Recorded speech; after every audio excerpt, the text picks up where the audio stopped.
People say I'm no good and crazy as a loon, 'cause I get stoned in the morning and I get drunk in the afternoon. Kinda like my old blue tick hound, I like to lay around in the shade. And I ain't got no money, but I damn sure got it made. 'Cause I ain't asking nobody for nothing if I can't get it on my own.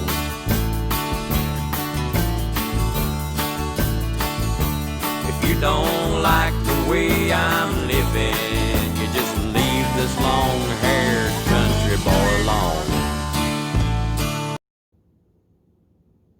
Hi everyone, today we wanted to pay tribute to an icon, Charlie Daniels. Now he passed away this Monday, July 6th, and he was only 83 years old. Now John and I saw him last year perform, and he was just amazing. He still played the fiddle like you would have thought he was 50 years old. No. I mean, that's why we say only 83, because if you see this guy, yeah, he looks like he's 40-some. He's got a cowboy hat on, burning up outside.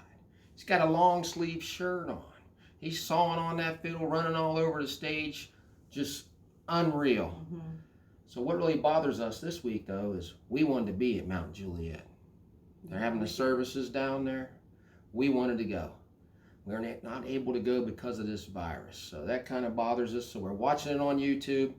If you get a chance, check it out. Check out the service they did for him down there. They did an excellent job.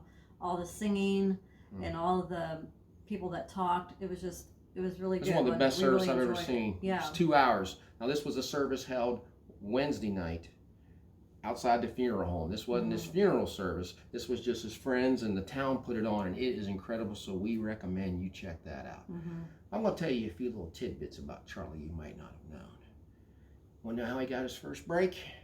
He wrote a song for somebody. Do you know who that song was written for? I think I might have an idea who that is. One of our favorite singers, Elvis Presley.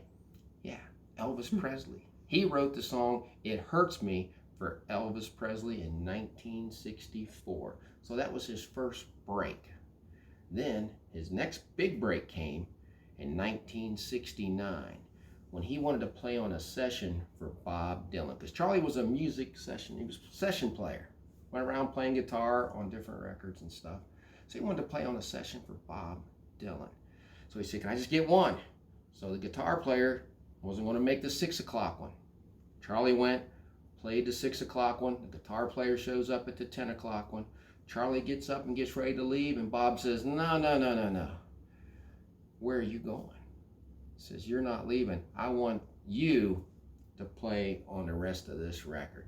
So he not only played on that record, he played on the next 2 Bob Dylan albums. It's great.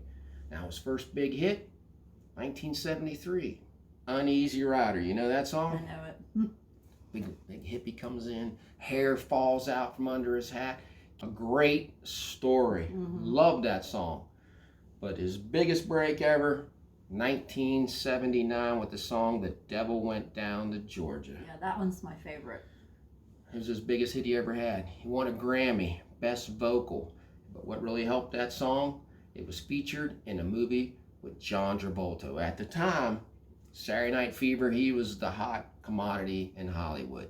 So that song was featured in there, so it was a crossover of rock and roll and all that in the Urban Cowboy movie. Skyrocket Charlie after that. So to me, that's what made Charlie Daniels a music icon in rock and roll and in country. We're going to do a song for you right now that was a title song off an album that we did some time ago.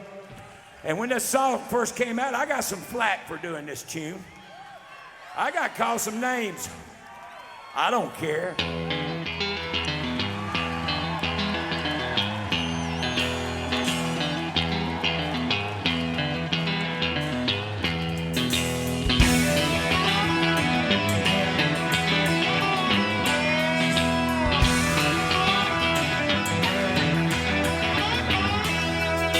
I ain't nothing but a simple man. They call me a redneck, I reckon that I am, but this thing's going on, make me mad down to the core. Now John and I are members of the Charlie Daniels fan club, And Charlie is great to his fans. He just loves them. Last June, we went to Mount Juliet at the Charlie Daniels Park, where he had a cookout and performed for everyone. Now, you were also allowed to take items for Charlie to sign for you. Now, Charlie just loves his country. In fact, I think he bled red, white, and blue. He did. Nobody so we more just than thought, him. yeah, we just thought it would be great for him to sign this. Yeah. And he even wrote "In America" on there, one of his hit songs. How cool was that? He got a kick out of that when we handed him that. Yeah, Mount Juliet, the town just loves this guy. We went around and met people there, went to some of the businesses, and told them how much we liked it there and stuff. And then we told them what we were there for. And they were like, "Oh, Charlie Daniels. Yeah, he's just did so much for the community." Everybody liked him. Yeah. The park that they named after him is awesome. It's huge. Got the swimming, basketball. It's just a really, really nice park. So we get there, we go into the building. They got this barbecue set up, and it was incredible. Had pork barbecue sandwich. I had to get 2 of them. Don't know if you're supposed to, but I had to get 2 because they were so good. So Charlie paid for all that. Yeah, pecan pie too. Pecan pie. It was really good. It was great. Iced tea. Iced tea. Everything. Charlie took care of it. Gave us all a shirt. Had the date on it. Free. Charlie paid for all that. Had a bunch of his concert stuff in the back for sale, and he marked it all down for the fans, and it's just a great time. The picture, professional photographer. Charlie paid for that. Go to a show today, you got to pay $500 to go backstage. You got to pay $1,000 if you want a picture with somebody. Charlie did that all for free for his fans. So anybody out there watching that, any of you artists, need to be more like Charlie, in my opinion. Yeah, and if you also notice in the picture, we'll have what he had signed, but also I have the same shirt on. And earrings. Show them earrings. Devil went down to Georgia earrings. How cool was that? Yeah, so we'll show you the picture with Bobby and I, Charlie, and Charlie holding this guitar. Now I'm madder than hell, and I ain't gonna take it no more. We tell our kids to just say no. There's some panty-waist judge lets a drug dealer go, slaps him on the wrist and turns him back out on the town. If I had my way with people selling dope, I'd take a big tall tree and a short piece of rope. I'd hang them up high and let them swing till the sun goes down. And you know what's wrong with the world today? People doing good. Right after we got done eating, it's time for the concert. So Charlie got there. We wanted up front. Someone beat us dead center. So we sat like in the second row, right up by the stage. We had great seats. Yeah, really good. So we went there. We didn't really shoot this for YouTube because we didn't have a YouTube channel. Figured we were going to come back again this year for it. We didn't think about Charlie passing away. So we didn't shoot hardly any footage of this. And when we did shoot it, we shot it this way. So when it shows up on your TV, it's only going to be half the size. And we only shot a couple minutes of it because we want to enjoy the show. When you're shooting video, you can't enjoy the show. But what happened there later after the show was over is something that bothers me still to this day. Charlie always has this handkerchief bandana that he always brings out and puts up on his microphone stand. So he played, he's throwing it at the drummer, they're messing around, throwing it everywhere. Band leaves, concert's over, they leave the stage, it's just laying there. I sit there and I'm thinking I should go get that because I like stage used stuff. So I thought, should get it. I didn't go get it. I debated for I don't know how long, and what happened, Bobby? There was a guy, after John sat there for half an hour debating about getting it, this guy just walks up and gets it. And then it just so happens that later on when we're getting things signed by Charlie, that guy's in front of us with that red bandana. Yeah, and he talks a story how he saw that laying up there, nobody went up to get it, and he got it signed. So I really regret not having that today because I saw it, it just laid there, and I stood there by the stage, and it just, I don't know why I didn't get it. No, neither. I kept telling you go get it. Still bothers me. Thought you liked that little story. Still bothers me to this day. It really bothers me now. So we hope you like this little small clip we have. Like I said, we weren't filming for YouTube, so the quality's probably not that great, but still, it's a memento of what happened that day.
It's great to meet you. And the baby was Johnny, and it said something like this.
So spring forward about a month later, Charlie comes to Morgantown, West Virginia. So got to go see him again. Mm-hmm. Got to go see Charlie again. Mountain Fest. Mountain Fest. They call it Mountain Fest. It's a motorcycle rally. Charlie's coming here to play. So get a hold of Charlie. Think about Charlie with his fans. He'll send you backstage passes. Mm-hmm. Right here. Out there's the letter got from Backstage. 2 backstage passes. So we get there. Gonna go see Charlie Daniels going backstage. Have this pass right here, this one. This pass looks different than everybody else's that's there. Mm-hmm. They let everybody go in. What do they do when they see this one? They stop me. They stop me cold. Like, where'd you get that pass at? I said, got it from Charlie. Sure you did. Your pass don't look like everybody else's. Well, that's because probably everybody else just got theirs from wherever, radio or whatever. I said, so I showed them the letter. They didn't believe me. They weren't going to let me in. So they went back and I talked to Charlie's manager. I saw him talking to somebody. It might have been Charlie's manager or something. He goes, yeah, let him in. So they came back, let us in. So we got to go meet Charlie. And this time I took something special for him to sign. Tennessee Vols helmet. He is a huge Tennessee football fan. He always wore a hat. Even when we saw him, I wanted to know where he got his hat at because I was looking for that hat to get him to sign. Yes. I think he said he bought it at Walmart. Well, I couldn't find it anywhere. So I took this helmet. He got a big kick out of signing that. And in the picture that he took with us, you can see this helmet, and he was actually drinking out of a Tennessee glass. Yeah. And in this picture, you'll see John and Hunter. Yeah. So what else happened at that show? Oh, yes. It's the curse of the red bandana. Got to tell you this other story real quick. Red bandana again. Didn't get it down at Mount Juliet. Same thing. He comes out, it blows off this mic stand. Right off beginning. As soon as he comes out, it blows off the mic stand. It lays there. Whole show, it just lays there. Show's over. I go up. I'm trying to get a hold of one of the roadies up on there. I want it, you know. Couldn't get a hold of anybody. I finally get a hold of this one guy. He said he's going to get it for me. He gets distracted by somebody. I don't know who he gets distracted by, but he gets distracted. Somebody walks across the stage, picks up the red bandana, throws it in the trash can. 2 straight times this happens to me. Unbelievable. So the next picture you'll see with Charlie and Hunter and I. Now, y'all ain't gonna like this song. Because every time the Tennessee Vols make a touchdown, you have to listen to it.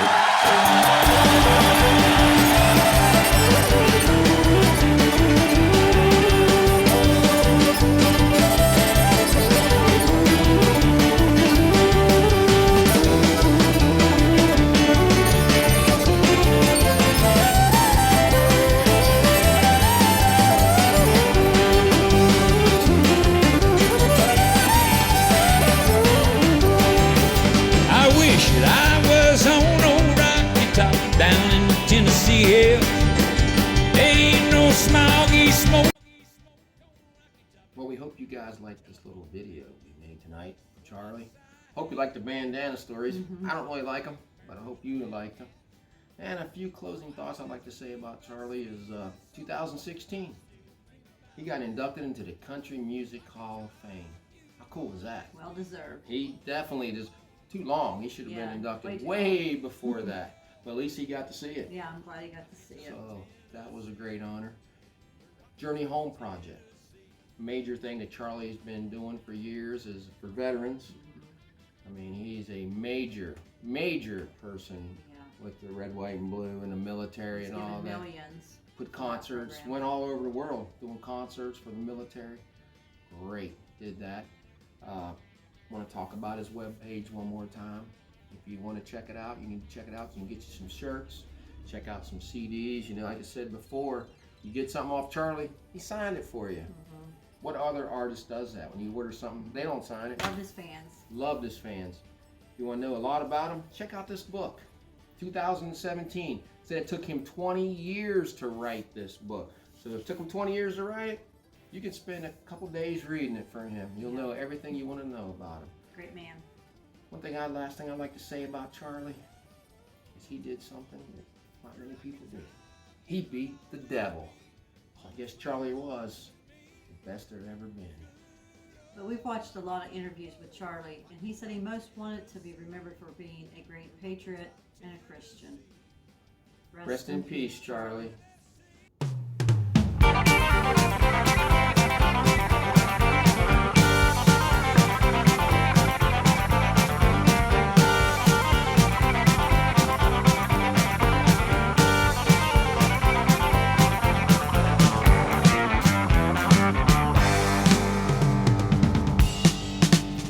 Well, the eagle's been flying slow, and the flag's been flying low, and a lot of people saying that America's fixing to fall.